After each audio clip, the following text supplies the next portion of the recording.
안녕하세요. 유치원을 운영하고 있는 50대 여성입니다. 유치원 교사 생활을 포함해 20년이 넘는 시간 동안 아이들을 돌보고 있는데요.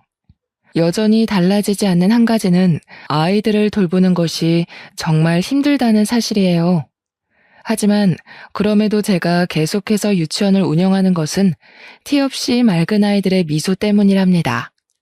과거 가장 믿었던 사람에게 배신당한 슬픔으로 힘들어하고 있을 때 아이들의 맑은 웃음은 큰 힘이 되어 주었고요.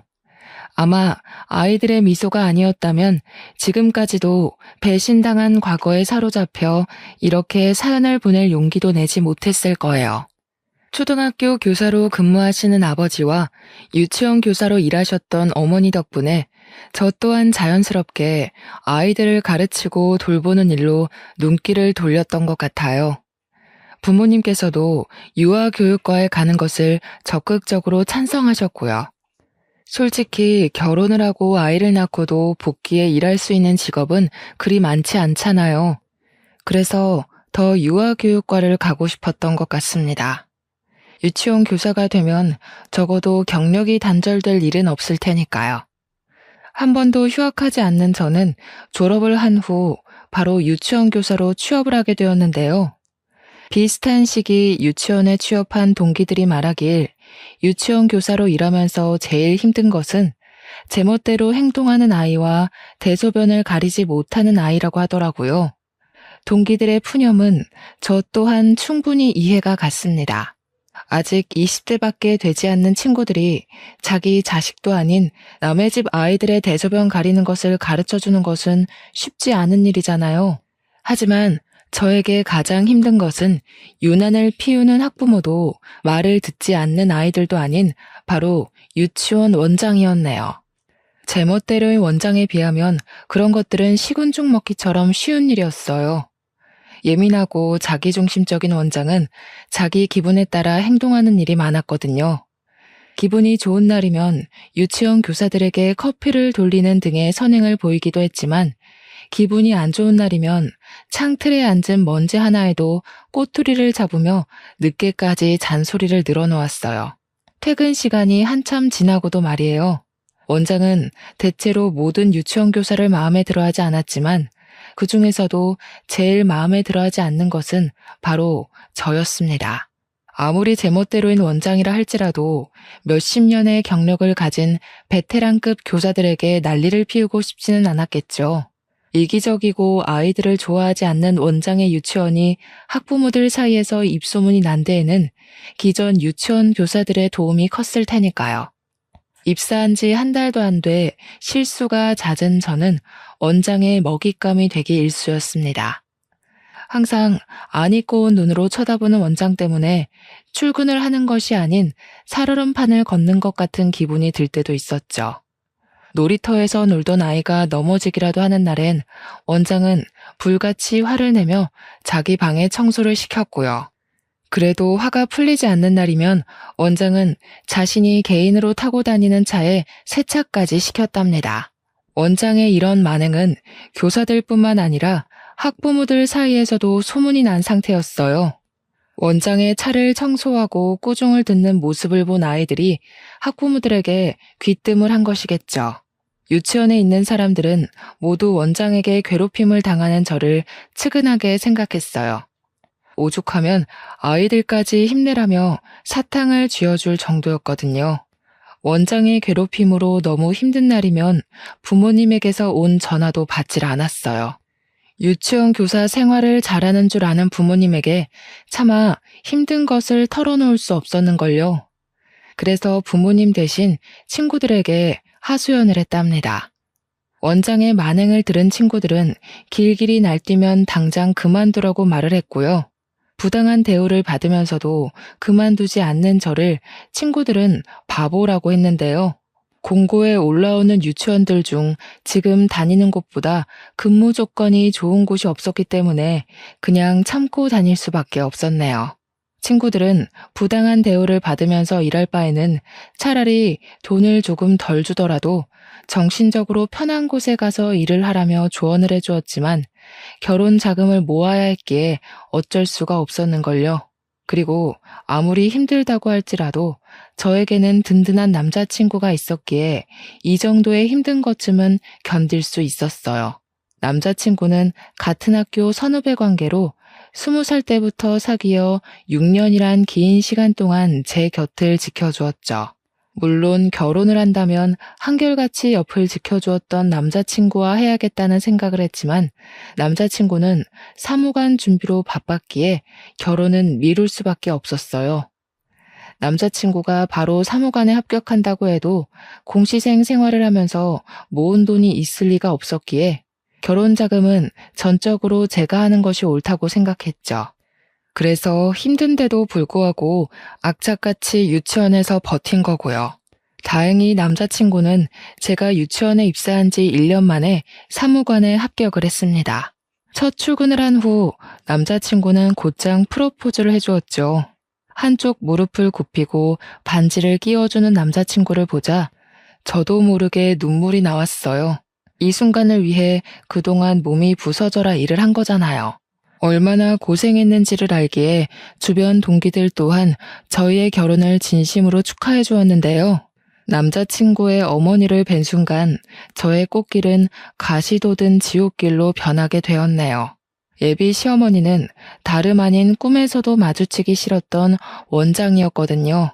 남자친구의 어머니를 뵈는 자리에 원장이 나올 거라고는 꿈에도 생각하지 못했어요.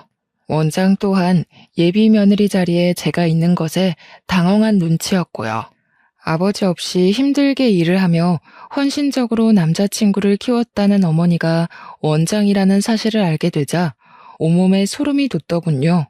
그동안 남자친구 앞에서는 세상 어디에도 없는 온화한 어머니 역할을 하면서 다른 사람들에게는 길길이 날뛰며 화풀이를 했던 거잖아요.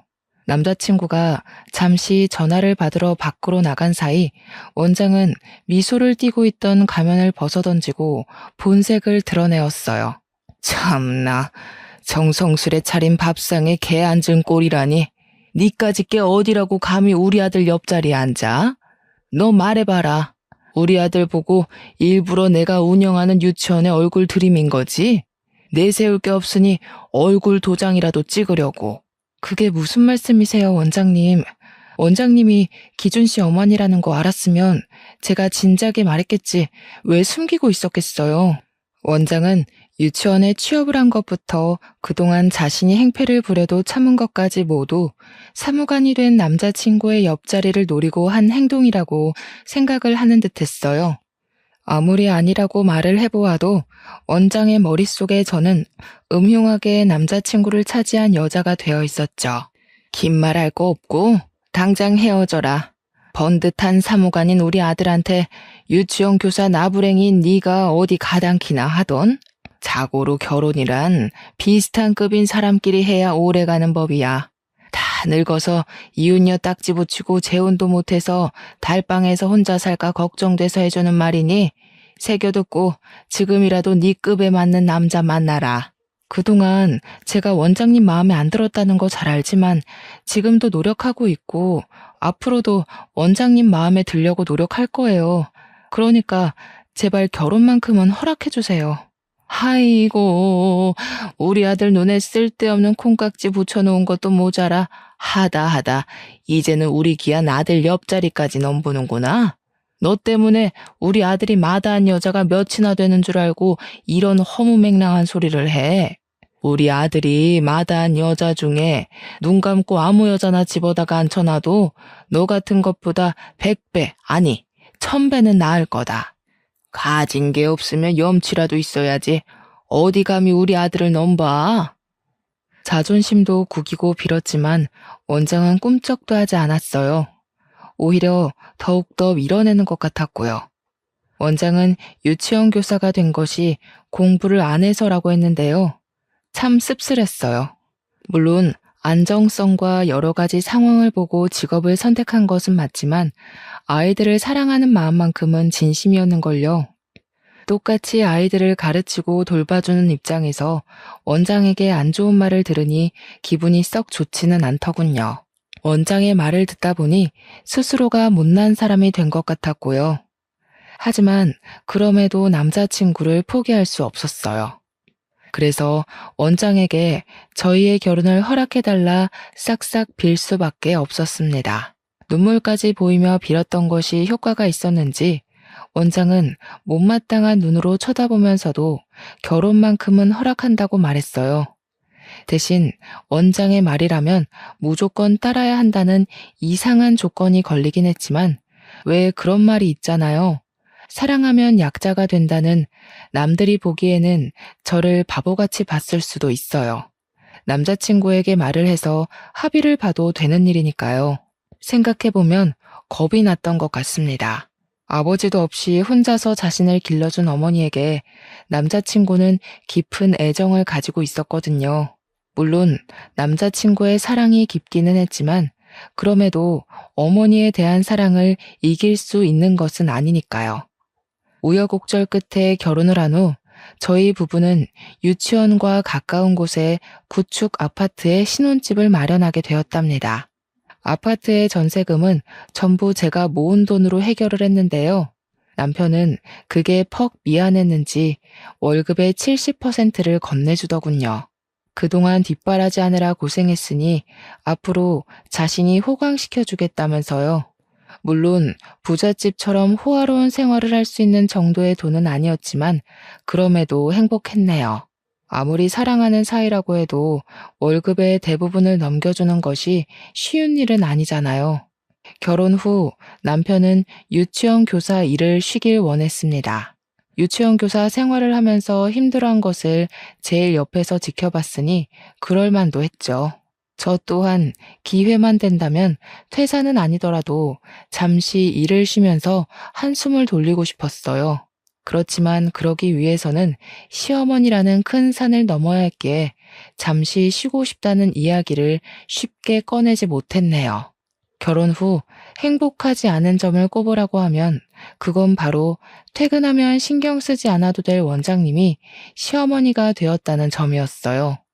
신혼여행에서 돌아오자 시어머니께서는 작정을 하신 듯 여기저기 끌고 다니며 부려먹기 시작했는걸요. 다른 동료분들이라도 있으면 좋으련만 짜고 친 것처럼 모두 개인적인 사정으로 자리에 안 계셨기에 어쩔 수 없이 시어머니의 질타를 그대로 받아야 했습니다. 물론 동료분들의 빈자리를 임시교사 선생님들께서 메꾸어 주시긴 했지만 초보이신 분들에게 아이들의 케어를 전적으로 맡길 수 없었기에 몸은 2배로 바쁠 수밖에 없었죠. 그렇게 몸이 부서지는 줄도 모르게 시간은 흘러가고 잠시 쉬고 있을 때였어요. 밀려있던 답장들을 하며 앉아있던 차, 시어머니께서는 자신의 방으로 저를 부르셨습니다.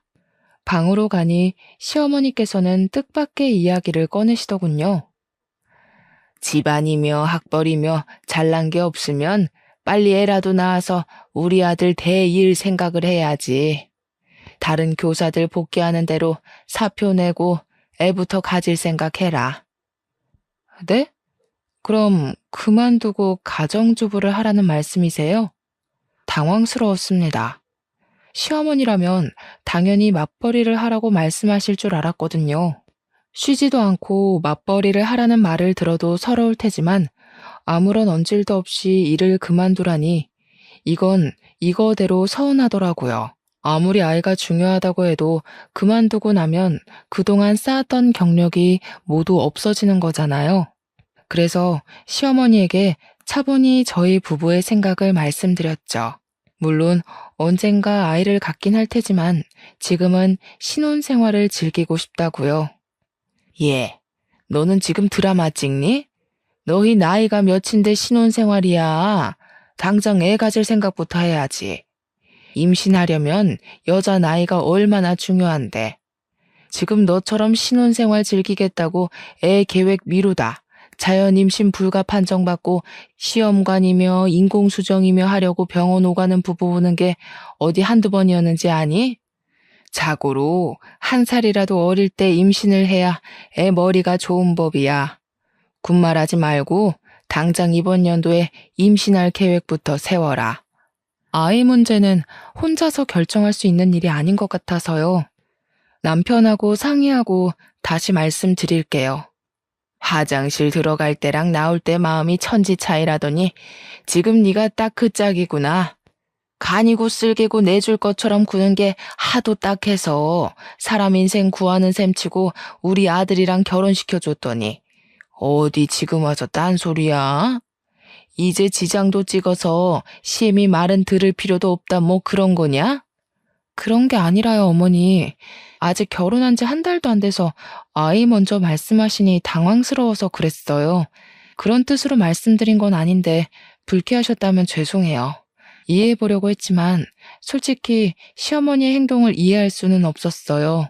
물론 저희 부부 둘 다 아이를 좋아하긴 했지만 결혼한 지 한 달도 안 된 신혼부부에게 직장도 포기하고 아이부터 가지라고 하다뇨. 다짜고짜 2세 계획을 강요하는 시어머니의 모습은 이해는 물론 받아들일 수도 없었습니다. 그래서 남편에게 조심스레 시어머니와 있던 일을 말하게 된 것이고요.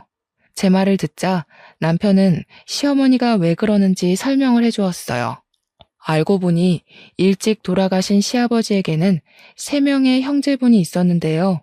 놀랍게도 3분 모두 어떻게든 자식을 보려 했었지만 자식을 보지 못하셨다고 해요. 시아버지 또한 자식을 보기 위해 40이 넘은 나이에 간신히 남편을 보게 된 것이었고요. 집안 내력을 알고 있는 시어머니께서는 집안의 대가 끊길까 걱정하신 것이었죠. 남편의 이야기를 듣고 보니 시어머니께서 왜 그렇게 아이에 대해 집착을 하게 되었는지 이해가 갔어요. 그렇지만 시어머니의 행동을 이해한다고 해서 바로 아이를 가질 계획을 세우는 것은 아니었어요. 저희 부부 둘 다 아직은 20대였기에 아이를 가져야 된다는 의무감보다는 인생에 다시는 없을 신혼생활을 단둘이서 즐기고 싶었거든요. 하지만 결혼 후 1년이 지나고 2년이 지나고 눈 깜짝할 사이에 저희 부부는 30대에 접어들었는데요. 30대에 접어들어 주변에서 아이들의 돌잔치와 출산 선물을 보내고 나니 서서히 불안감을 느끼게 되더군요. 그래서 뒤늦게 아이를 갖기 위해 팔을 걷어붙이게 된 것이고요. 술을 좋아하는 남편은 2세 계획을 세운 후부터 금주를 했고 자전거 타기 같은 격한 운동을 좋아하는 저는 요가를 하며 2세를 가지기 위해 노력을 했죠. 아이를 갖기 위해 열심히 노력하긴 했지만 어찌된 영문인지 아이는 저희 부부에게 찾아오지 않았습니다. 1살이라도 어릴 때였다면 언젠가는 생기겠지라 편하게 마음을 먹었을 테지만 나이가 나이인지라 병원을 찾아가게 되었죠. 저희 부부는 인공수정을 하기 위해 몇 가지 검사를 진행했는데요. 아무 이상이 없는 저와 다르게 남편은 불임 판정을 받고 말았죠. 검사 결과를 받은 후 저희 부부는 며칠간 대화도 단절한 채 충격에 빠져 있었어요. 그리고 며칠 후 시어머니에게는 비밀로 하자면서 남편이 먼저 이야기를 꺼내더군요. 자신을 쏙 빼닮은 아이를 가지고 싶어 하던 남편의 바람과 대를 이어가는 걸 누구보다 중요하게 생각하는 시어머니의 집착 모두를 알기에 그저 남편의 뜻을 따를 수밖에 없었네요. 괜찮은 척하기는 했지만 남편이 밤마다 베개를 적시며 힘들어하는 것을 알았기에 조용히 남편의 등을 두드려줄 수밖에 없었습니다. 그런데 착잡한 마음으로 출근한 다음 날 시어머니는 대뜸 이혼 신고서를 내밀며 남편과 당장 헤어지라는 말을 하더군요. 뭔가 오해를 하시는 시어머니에게 변명을 하려고 했지만 시어머니는 그럴 틈도 주지 않으셨습니다. 못된 것, 불임인 걸 속이고 우리 아들하고 결혼을 해? 눈에 차지도 않는 걸 억지로 참으면서 결혼까지 시켜줬더니 네가 이런 식으로 내 뒤통수를 치는구나. 이래서 집안에 사람이 잘 들어와야 된다고 하는 건데. 시어머니는 남편이 아닌 제가 불임이라고 생각하는 모양이었어요. 시어머니가 왜 그렇게 확신하는지는 말하지 않아도 딱 알 수 있었습니다. 빨리 아이를 갖기 바라는 시어머니의 극성을 견디지 못한 남편이 제가 불임이라고 둘러댄 것이 분명했거든요. 책상 위에 온갖 물건을 던지는 시어머니의 폭력적인 행동 앞에서 한숨부터 나오더군요. 아무리 아니라고 해도 시어머니가 그 말을 믿을 리가 없잖아요.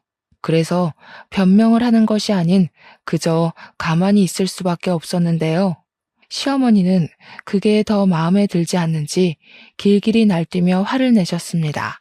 애도 못 낳는 주제에 날고기는 여자들 다 제치고 부뚜막에 올라가서 죽까지 써?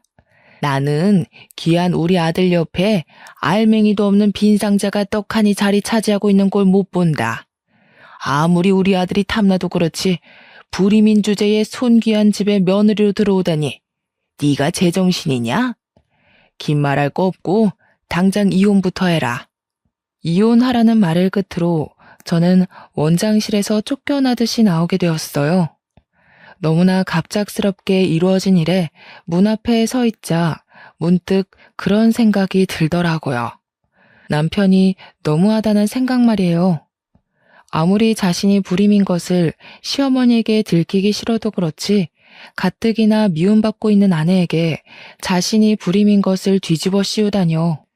이해해보려고 했지만 남편의 행동은 도저히 이해가 되지 않았는걸요. 그래서 퇴근 후 집에 들어온 남편에게 따지게 되었어요. 당신 진짜 너무하다. 아무리 자기 불임인 거 말하기 싫다고 해도 그렇지.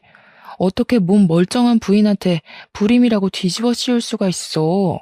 가뜩이나 어머님 나 안 좋게 보시는데 불임이라는 말까지 하면 이혼밖에 더 하겠어? 오늘 어머니가 그러시더라. 손귀한 집에 알맹이도 없는 빈 상자 들어앉아 있는 꼴 못 본다고 당신이랑 이혼하래. 미안해. 어머니가 당신한테 그렇게까지 뭐라 할 거라는 생각도 못했는데 내 불찰이야. 근데 당신도 알잖아. 우리 엄마가 손주를 얼마나 원하는지. 엄마가 우시면서 하루빨리 손주 얼굴 보여달라고 하시는데 차마 입이 안 떨어지더라. 나 불임인 거 알면 우리 엄마 쓰러질 게 뻔하잖아. 그럼 나한테 먼저 말을 했으면 됐잖아. 혼자서 끙끙 앓다가 어머님한테 거짓말이나 하고. 당신 마음은 충분히 알지만 이대로 가다간 졸지에 잘 살고 있는 우리 둘 이혼하게 생겼어. 내 생각이 짧았던 것 같아. 아무리 입이 안 떨어져도 당신까지 끼어들게 했으면 안 됐는데. 엄마한테는 내가 잘 말할 테니까 당신은 조금만 기다려줘. 당신한테 절대 피해 안 가도록 내가 엄마한테 잘 말해놓을게.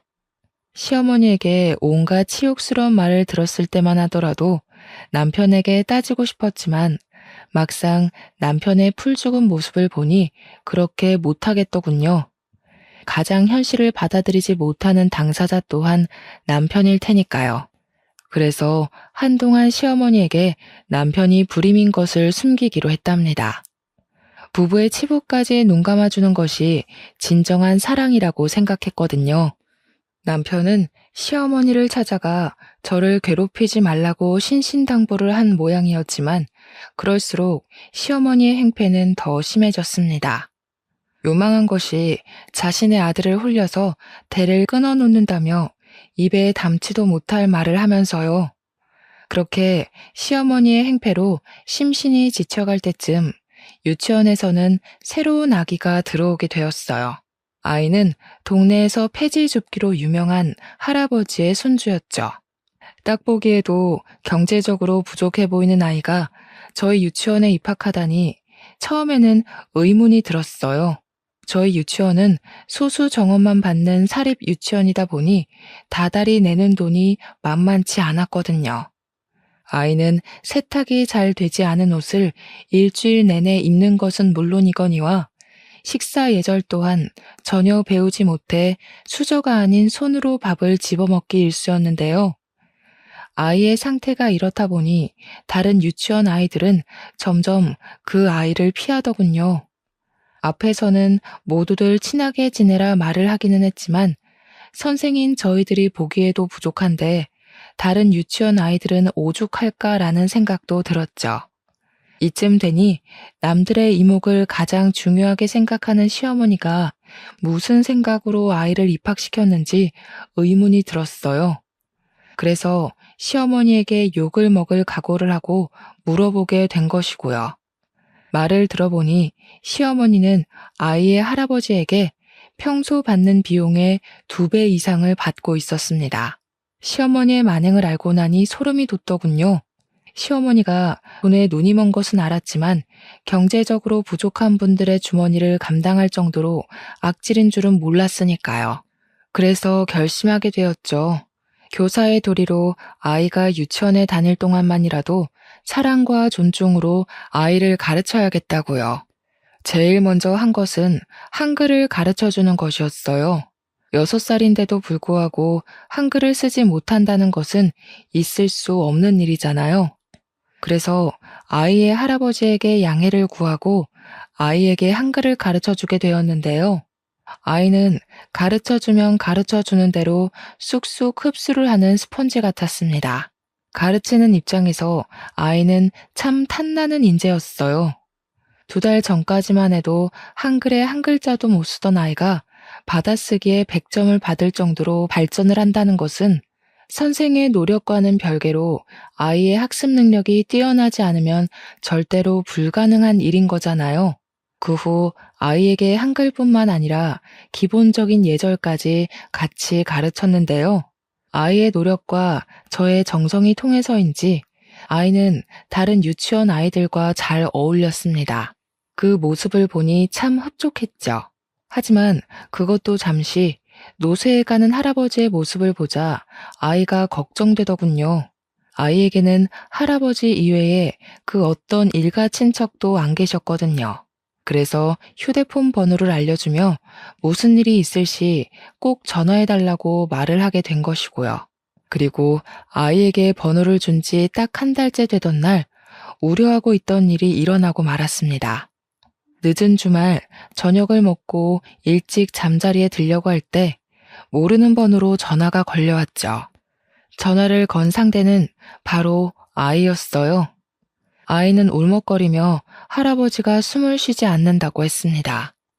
너무 놀라 옷도 제대로 챙겨 입지 못한 채 아이에게 달려갔는데요.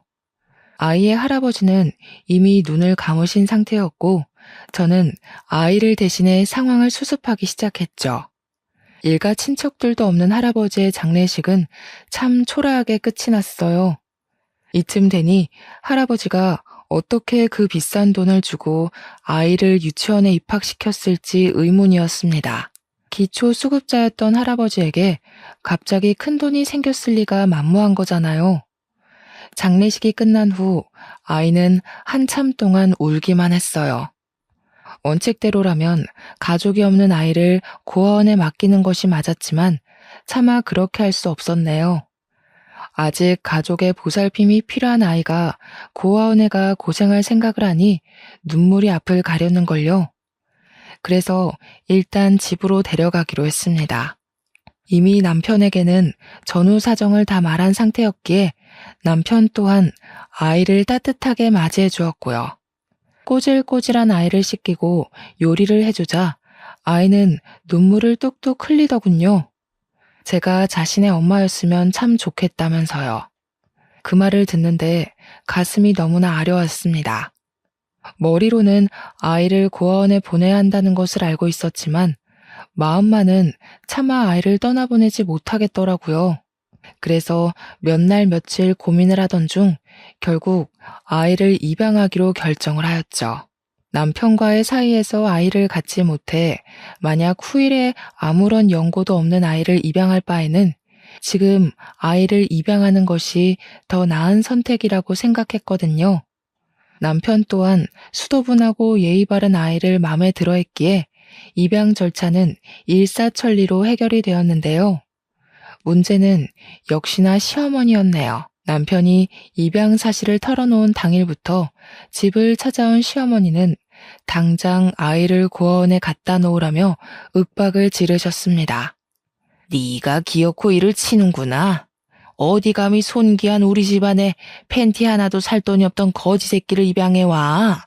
멀쩡한 우리 아들이 왜 너같이 하자 있는 것 건사해서 사는 것도 모자라 저런 버러지 같은 자식까지 먹여 살려야 하는 거냐? 어디 뚫린 입으로 말이라도 해봐. 애 입양한 거는 이 사람 뜻이기도 하지만 제 뜻이기도 해요. 오갈 데 없는 불쌍한 애 하나 살리겠다고 입양한 게 나쁜 건 아니잖아요. 엄마도 아이들 키우고 가르치는 공직자시면서 왜 저희 뜻은 이해를 못 해주시는 거예요? 그리고 저번에도 말씀드렸지만 저희는 애 없이 이대로 살아도 충분히 행복하니까 더 이상 아이 문제로 저나 이 사람 스트레스 받게 하는 일 없으셨으면 좋겠어요. 아이고, 네가 꼬리도 없는 불려시한테 홀려도 단단히 홀렸구나. 그렇지 않고서야 네가 어미한테 어떻게 그런 말을 할 수 있겠니? 안 되겠다. 너 당장 저 몹쓸 것이랑 갈라서라. 저 불려시 같은 거랑 더 있다가는 손주는커녕 간이고 쓸개까지 다 뺏기게 생겼다. 이번에도 시어머니는 모든 일을 제 탓으로 돌리며 난리 법석을 떨었어요. 물론 남편이 나서서 시어머니의 행패를 중지하기는 했지만 그래도 서운한 감정이 드는 것까지는 어쩌지 못했습니다. 이 모든 갈등의 시작은 남편이 거짓말을 하면서부터 일어난 일인 거잖아요. 우여곡절 끝에 시어머니가 돌아가신 후 지금까지 느꼈던 감정들을 털어놓으며 조심스럽게 시어머니에게 불임 사실을 고백하는 것이 어떠냐 말을 건넸지만 그럼에도 남편은 조금만 더 기다려달라는 말만 되풀이할 뿐이었죠. 그 후 시어머니에게서 쏟아지는 온갖 시달림을 받고 있자 하니 도저히 제정신으로 견딜 수 없겠더군요. 그래서 친정 부모님에게 도움을 청하게 된 것이고요. 모든 사실을 털어놓자 친정 부모님께서는 경악하며 분통을 터뜨리셨어요. 어떻게든 발을 빼려는 남편과 며느리를 가족으로 인정하지 않는 시어머니까지요. 이런 전후 사정을 모르시는 시어머니께서는 친정까지 찾아와 당장 이혼을 하라며 성화를 내셨는데요. 참다 못한 아버지께서는 시어머니에게 윽박을 지르셨네요. 지금까지는 잘 살고 있는 딸내 부부를 끼어들기 싫어서 가만히 있었지만 우리 딸 눈에서 피눈물 난 걸 안 이상 나도 가만히 안 있을 겁니다. 자기 자식 귀한 줄 알면 며느리도 귀한 줄 알아야지. 그까지 핏줄이 뭐길래 애가 피골이 상접할 만큼 괴롭힙니까? 아이고, 임신도 못하는 주제에 무슨 배짱으로 우리 집안에 시집을 왔나 했더니 지금 보니 다 지 부모를 쏙 빼닮아서 그랬나 보네요. 사돈도 눈치가 있으면 그러는 거 아니에요. 시집간 딸이 애도 못 낳는 빈 껍데기인 걸 아셨으면 화를 내실 게 아니라 바닥에 바싹 붙어서 잘못을 빌었어야죠. 우리 아들이 뭐가 아쉬워서 애도 못 낳는 머저리랑 살 부대끼면서 삽니까? 동네방네 하자 있는 딸내미 소문나기 싫으면 빨리 이혼 서류에 도장부터 찍으세요. 예, 나도 우리 딸 고생하면서 사는 꼴 더 이상은 못 보니 이혼시킬 겁니다. 근데 아무리 생각해도 억울해서 이건 꼭 말해야겠네요. 애 못 갖는 빈 껍데기는 우리 딸이 아니라 잘난 사돈네 아들이라는 거 말이에요. 우리 아들이 불임이라니 그건 또 무슨 헛소리예요? 지금 이혼하기 싫어서 멀쩡한 우리 아들 헐뜯어서 깎아내리려는 속셈인가 본데 괜한 헛꿈 꾸지 말고 애도 못 갖는 딸 이혼시킬 준비나 하세요. 당신 아들이 문제 있는 걸 가지고 왜 우리 딸한테 다 뒤집어 씌웁니까? 못 믿겠으면 사돈이 당장 전화해서 확인이라도 해보시던가요. 처음에는 안 믿는 눈치였지만 아버지께서 강하게 나오시니 시어머니께서는 반신반의하는 심정으로 남편에게 전화를 걸었어요. 그리고 남편이 불임이라는 말을 듣는 순간 시어머니께서는 충격으로 그만 자리에서 쓰러지셨고요. 결국 시어머니는 구급차를 타고 병원 응급실에 실려가게 되었어요. 남편에게 연락을 하니 바로 응급실에 오게 되었는데요. 아버지께서 시어머니에게 불임 사실을 알린 것을 듣게 되자 불같이 화를 내더군요. 전혀 예상하지 못했던 일이었습니다. 아무리 화가 났다고 해도 할 말이 있고 안 할 말이 있지. 장인어른이 그렇게 말할 동안 당신은 옆에서 보고만 있었어? 내가 그렇게 기다려달라고 했는데 고작 우리 엄마가 뭐라고 한 것 가지고 남 치부나 까발리고 내가 우리 엄마 쓰러지는 거 보려고 당신이랑 결혼한 줄 알아? 남편의 말을 듣는데 왈칵 눈물부터 쏟아졌어요.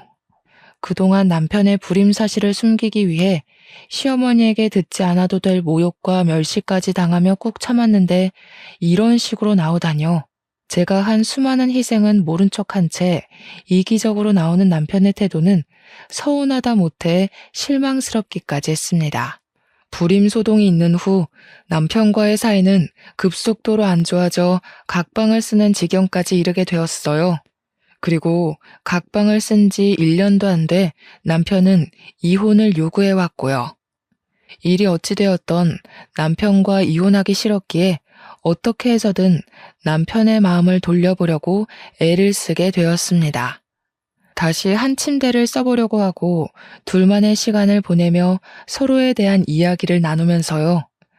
하지만 남편은 같은 방을 쓰려고 하지도 자신의 속내를 털어놓으려고도 하지 않았어요. 돌보다 더 딱딱하게 변한 남편을 보며 어쩔 수 없이 이혼을 받아들이게 되었고요. 서로에 대해 원하는 것이 없었기에 이혼은 빠르고 간결하게 이루어졌어요. 하나 걸리는 게 있다면 입양하게 된 아들이었지만 남편은 아들에 대한 애정을 보이지 않았기에 아들의 양육권 또한 금세 포기를 했죠. 영원할 것만 같았던 남편과의 결혼 생활은 그렇게 종지부를 찍게 되었습니다. 이혼을 마무리한 후 법원을 걸어 나오자 그 앞에는 시어머니가 떡하니 버티고 서 있었어요. 남편은 시어머니에게 차로 돌아갈 것을 권했지만 어찌된 영문인지 시어머니는 따로 할 말이 있다며 남편에게 먼저 차로 돌아가 있으라고 하더군요. 남편이 주차장으로 사라지고 단둘이 남게 되자 시어머니는 가방에서 한 장의 사진을 꺼내 건네주셨는데요. 그 사진은 놀랍게도 초음파 사진이었어요. 깜짝 놀라자 시어머니는 못마땅하다는 듯이 혀를 찼습니다. 불임은 무슨, 네가 직접 봐라. 우리 아들이 불임인가. 다 성에 안 차는 거지 며느리라고 들어와서 노한 조상님이 애가 못 들어서게 막은 거지. 차라리 이렇게 된 게 잘 된 일이지. 부모가 숟가락을 잘 물어야 태어난 애도 부모한테 받은 수저로 밥을 잘 받아먹는 건데. 은수저는커녕 수저 하나 제대로 없는 네 배에서 애라도 덜컥 들어서 봐라. 그 애가 자기 밥그릇이나 잘 챙길 수 있나. 제가 어머니였다면 불임인 아들 손주 봤다고 좋아할 게 아니라 유전자 검사부터 해보라고 할 거예요. 불임인 아들이 하루아침에 자식을 봤다는데 이상하지도 않으세요? 우리 아들 걱정할 시간에 피 한 방울 안 섞은 혹 달고 이혼녀 딱지까지 머리에 붙인 네 앞날 걱정이나 해라. 앞으로 우리 아들은 떡두꺼비 같은 손주 낳아서 잘 살 테니. 괜찮은 척 하기는 했지만 충격이었습니다. 그리고 그제야 이혼을 서두르던 이유도 각방을 썼던 이유도 모든 퍼즐이 맞춰지기 시작했죠. 새로운 사람이 생기지 않고서야 사람이 한순간에 바뀌기는 어려운 일이잖아요. 떠나가는 남편의 차량을 보니 그동안의 일이 주마등처럼 스쳐가더군요. 남편의 불임 사실을 숨겨주기 위해 시어머니에게 핍박을 받았던 것부터 남편의 이기심에 질려 각방을 한 순간까지요. 그런 순간들이 머릿속에 스쳐가자 인생이 참 허무하다는 생각이 들었습니다. 그래서 안 좋은 생각까지 하게 된 것이고요. 하지만 제 옆에는 키워야 하는 아들이 있었기에 그런 안 좋은 생각들을 가슴에 묻으며 다시 일어날 수밖에 없었네요. 시어머니가 운영하는 유치원이 월급을 많이 주기는 했지만 차마 남편과 이혼까지 한 상황에서 시어머니가 운영하는 유치원을 다니지는 못하겠더라고요. 그래서 남편과 함께 지냈던 아파트도 정리하고 도망치듯 친정으로 들어가게 되었죠. 친정 부모님께서는 한 살이라도 젊을 때 그런 몰상식한 집안과 이혼한 것이 오히려 잘된 일이라며 위로를 해주셨어요. 친정 부모님의 응원이 있었기에 힘을 내어 다시 취업 준비를 할 수 있었고요. 하지만 시어머니가 동네 유치원들 사이에 여기저기 소문을 퍼뜨렸기 때문인지 취업은 잘 되지 않았습니다. 그래서 직접 유치원을 운영하기로 결심을 했죠. 물론 처음에는 계속해서 유치원을 운영할 수 있을까란 의문이 들 정도로 유치원에 아이들이 없었지만 그럼에도 아이들에게 진심을 다하기 위해 노력하니 어느 순간 엄마들 사이에서 믿고 맡길 수 있는 유치원으로 입소문이 나 있더라고요. 유치원의 원장이 된 후 시간은 빠르게 흘러 제 뒷공무니만 졸졸 쫓아다니던 아들은 어느덧 대학생이 되었죠.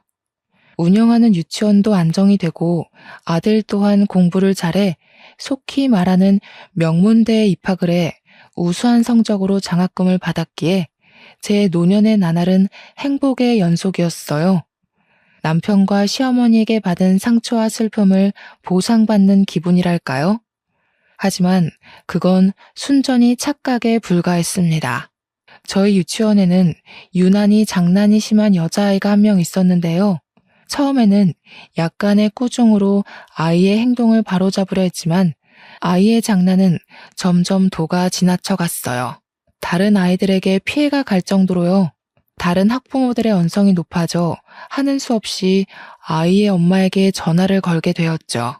그런데 전화를 받은 엄마는 우리 아이가 그럴 리가 없다며 오히려 적반하장으로 나왔고 입씨름 끝에 결국 아이의 부모 모두를 유치원으로 부르게 되었네요.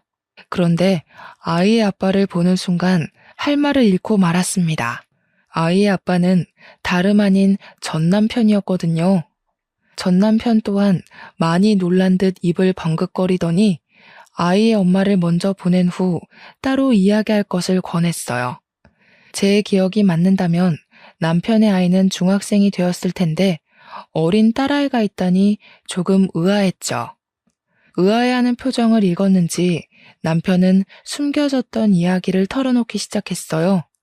첫째를 낳은 후 아내가 둘째까지 임신을 하자 남편은 먼저 유전자 검사를 했다고 해요.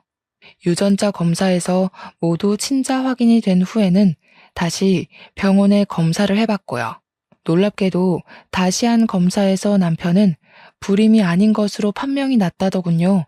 모든 것이 다 병원의 불찰이었던 것이었습니다. 모든 사실을 털어놓은 남편은 미안하다며 사과를 했는데요. 남편의 사과를 받자 씁쓸해졌어요. 병원의 검사만 아니었다면 지금쯤 전 남편의 옆에 아이를 안고 있는 것이 제가 될 수도 있었던 거잖아요.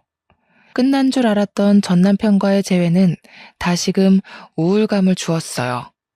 그래서 유치원을 운영한 후 처음으로 쉬어야겠다는 생각을 가지게 된 것이고요.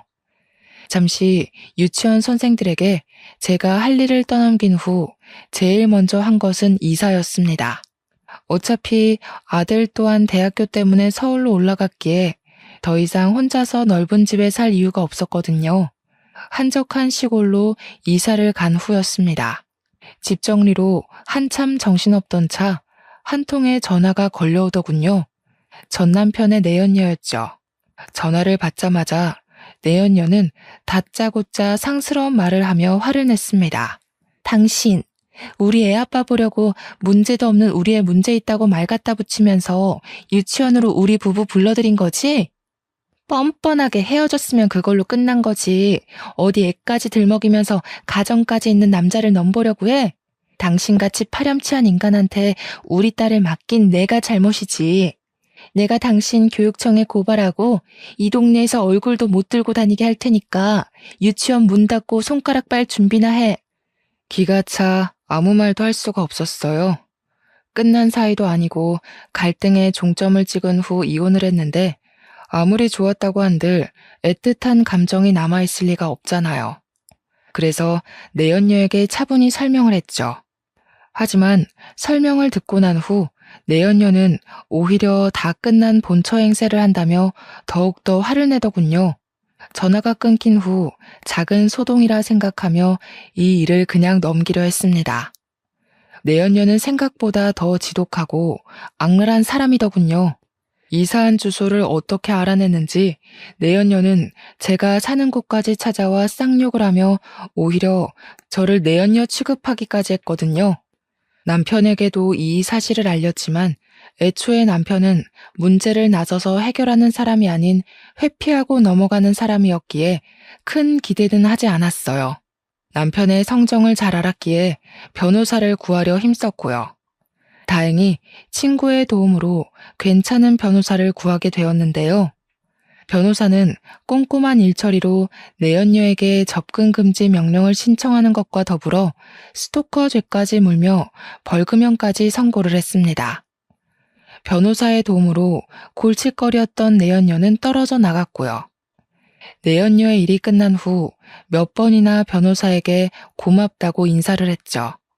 그랬더니 변호사는 이렇게 만난 것도 인연이니 좋은 친구로 지내자며 제안을 했습니다.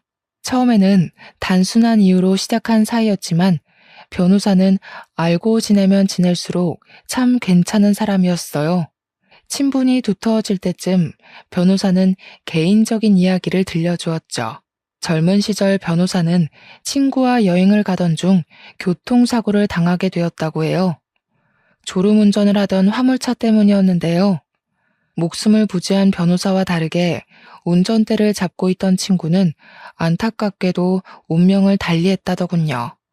친구에게는 아내 없이 홀로 키우던 갓난아기가 있었기에 친구를 떠나보낸 후 변호사는 오랫동안 죄책감에 시달려 속죄하는 마음으로 매년 고아원에 기부를 했다고 말을 했습니다. 그래서 저 또한 개인적인 이야기를 털어놓았어요. 이혼 후 홀로 입양한 아들을 키우고 있는 것과 왜 이혼을 했는지 같은 것들 말이에요. 모든 이야기를 들은 변호사는 친아들도 아닌데 지금까지 키운 것이 대단하다 말해주었고, 과거에 아픔이 있다는 공통점 때문인지 저희는 급속도로 친해져 어느 순간 보니 같이 미래를 계획하는 사이가 되어 있었네요. 그런데 변호사는 부끄럽게도 매년 월급의 절반을 고아원에 기부한 탓에 모아놓은 돈이 없다며 부끄러워했는데요. 아무 상관없었습니다. 사려 깊은 배려심과 문제를 외면하지 않고 바로 해결하려는 변호사의 인품은 억만금을 준다고 해도 절대 구할 수 없는 것들이었으니까요. 변호사의 부모님은 며느리를 애 낳는 대용품으로만 보던 시어머니와는 전혀 다른 분들이었습니다. 입양한 아들을 키우고 있는 것을 알았을 때도 괜한 짓을 했다며 비난하는 것이 아닌 그동안 고생했다며 따뜻하게 안아주셨거든요. 변호사의 부모님까지 만난 후 더욱 결혼에 대한 생각을 확고히 하게 되었죠. 아들 또한 변호사를 아버지처럼 잘 따랐기에 저희의 결혼에는 아무런 문제도 없었습니다. 그런데 결혼을 하루 앞두고 아들은 저희에게 상의해야 할 일이 있다며 집으로 찾아왔죠. 아들이 말하길 딱 봐도 불량해 보이는 사람들이 개명 전 자신의 이름을 말하며 오래전 돌아가신 아버지의 이야기를 했다는 것이었어요. 이야기를 들으니 온몸에 소름이 돋더군요. 얼굴도 모르는 사람이 아들을 범죄의 표적으로 정하고 버린 일일 수도 있는 거잖아요. 당장 경찰에 신고하자고 말을 하는데 옆에 있던 변호사는 남자의 이름을 말하며 아는 사이냐고 물었는데요.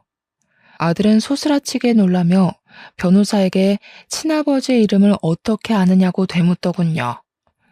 그러자 변호사는 아들의 앞에 무릎을 꿇으며 눈물을 흘렸고요.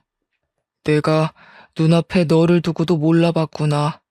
그때 네 아빠가 아닌 내가 대신 죽었어야 하는데 만약 내 얼굴을 본다면 꼭 사과하고 싶었는데 하늘이 드디어 나한테도 용서를 구할 기회를 주나 보구나.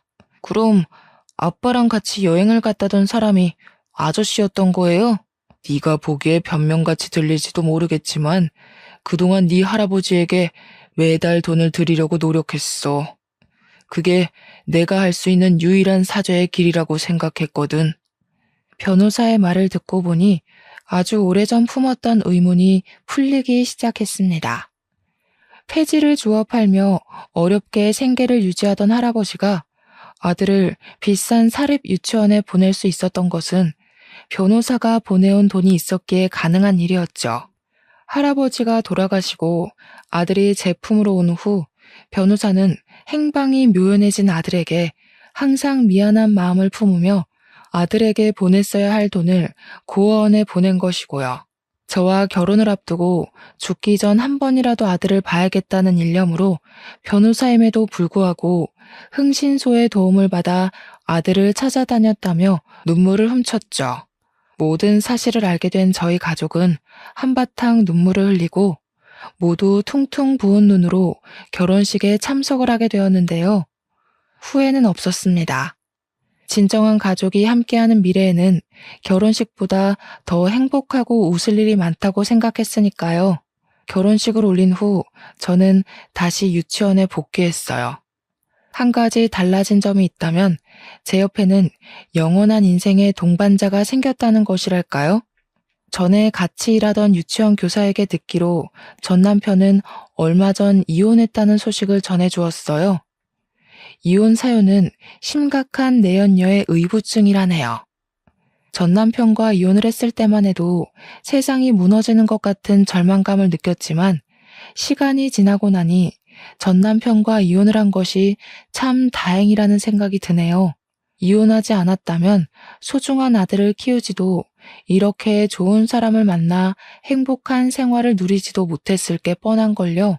이런 걸 보면 사람은 뿌린 대로 거둔다는 말이 맞는 것 같아요. 조금 오지랖일 수도 있겠지만 전 남편이 지금이라도 이기적이고 회피적인 성격을 고치고 새로운 삶을 살았으면 좋겠습니다.